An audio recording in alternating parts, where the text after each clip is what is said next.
more time. That night. From the start of the first one, then. Yeah.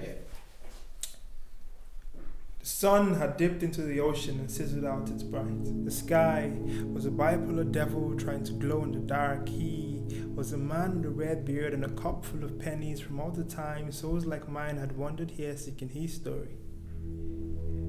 In some way, he was a memory of the past. Words of light that cast shadows of the men we used to be, but he was also the hope for the future.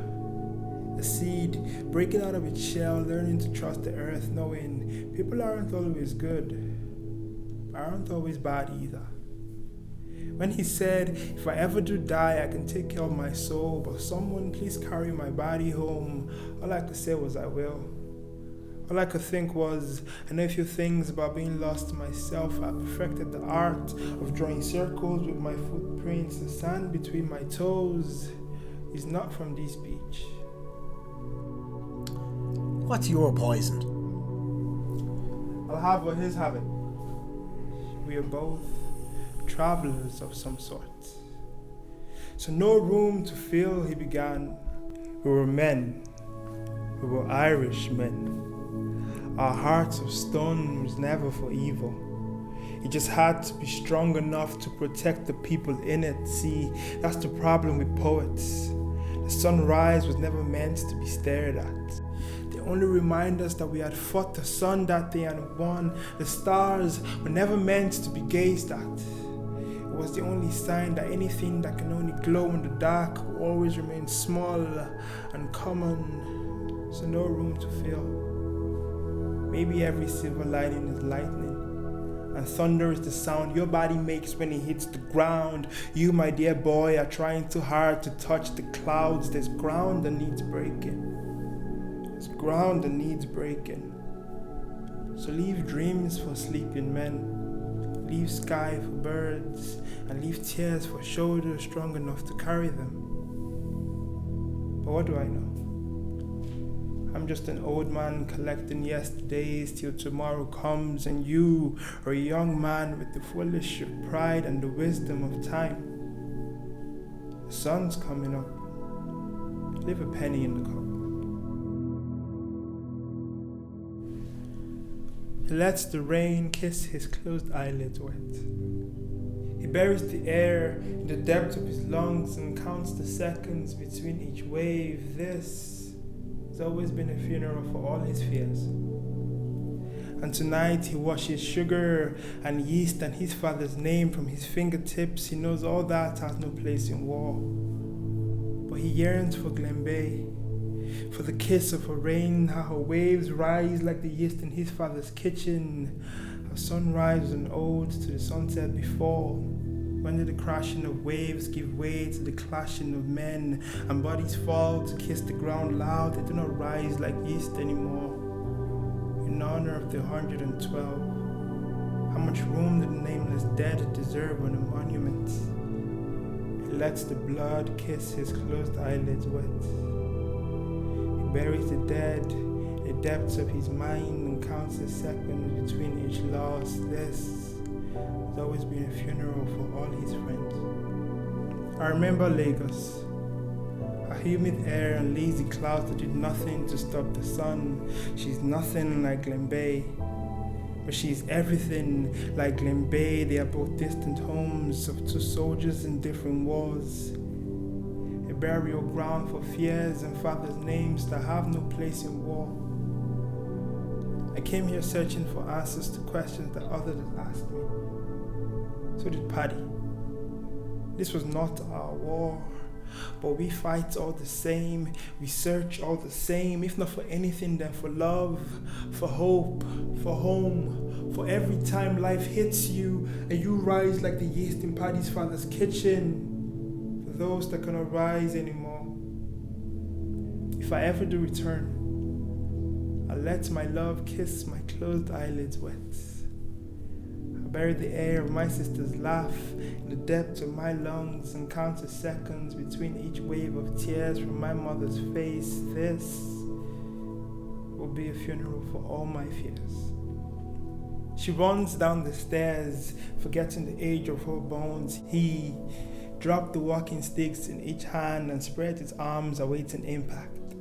She runs into him like a car crash, with the impact of a single applaud.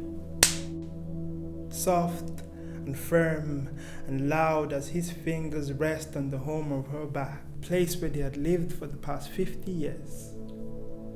Her laughter, mending the broken fragments of his aching heart, her tears drowning the purple heart on his uniform. Paddy uses 2 fingers to pull her hair behind her left ear and whispers to her, "You're stepping on my toes." They hug and sway. Their laughter was like a hip-hop and jazz jam session. Paddy was always trumpet loud, but Sarah was always drums. Beats to which the rhythm flows, so each skip of a heartbeat was half cardiac problems of an aging man, but half love. I am half whatever you want me to be and half yours. If Paddy could fight an entire war, then what is an ocean? If not 8 hours and 2 planes, what is a movie over FaceTime? If not the sound of your heartbeat when you fall asleep with your phone on your chest, what is a half-empty bed? If not a metaphor for all the parts of me that you complete. And every time that we meet, I forget the reason we're apart in the first place, like drowning purple hearts. I pray that my fingers will find home in the arc of your back, and my toes will find comfort underneath your feet. My love, when we are old and frail and walk the streets with love like thunder, the loud that is left after all the spark is gone. I pray that our love will be proof that jazz and hip-hop are a match made in heaven. But until then, pick up your phone. The lads and I were gathered around his stool like stars around the half moon. His stories were always the longest, mostly because each sentence was followed by a swirl and swallow of Guinness. He described it as the worst thing he ever tasted, but said it was the duty of every red blood, red beard Irishman. His stories were always the longest, but always the best. They were always about the same stranger, the same soldier, the same red beard, the same tattoo on his wrist where he had hid his lover's name, the same war. See, Redbeard Paddy never really believed in God, but it didn't take long for him to learn the language of the enemy. It didn't take long for that to convince him that he deserved death just as much as they did. The first time he got shot, there was a graze across his wrist, like something was trying to tell him, we know where your heart lives. Something was trying to tell him, there is no love in war. That death and blood, a price and punishment. But Paddy fought for love of country, for love of family, for love of the girl on his wrist that bullets couldn't kill.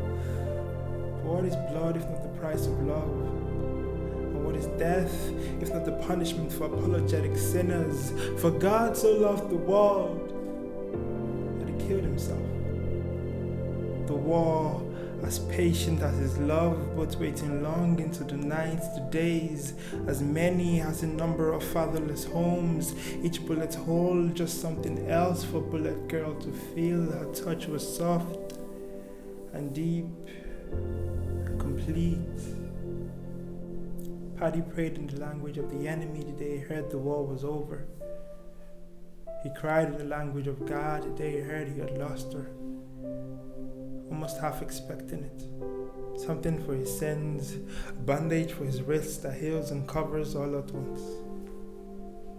My father's death was no price for sin, my pain was no punishment.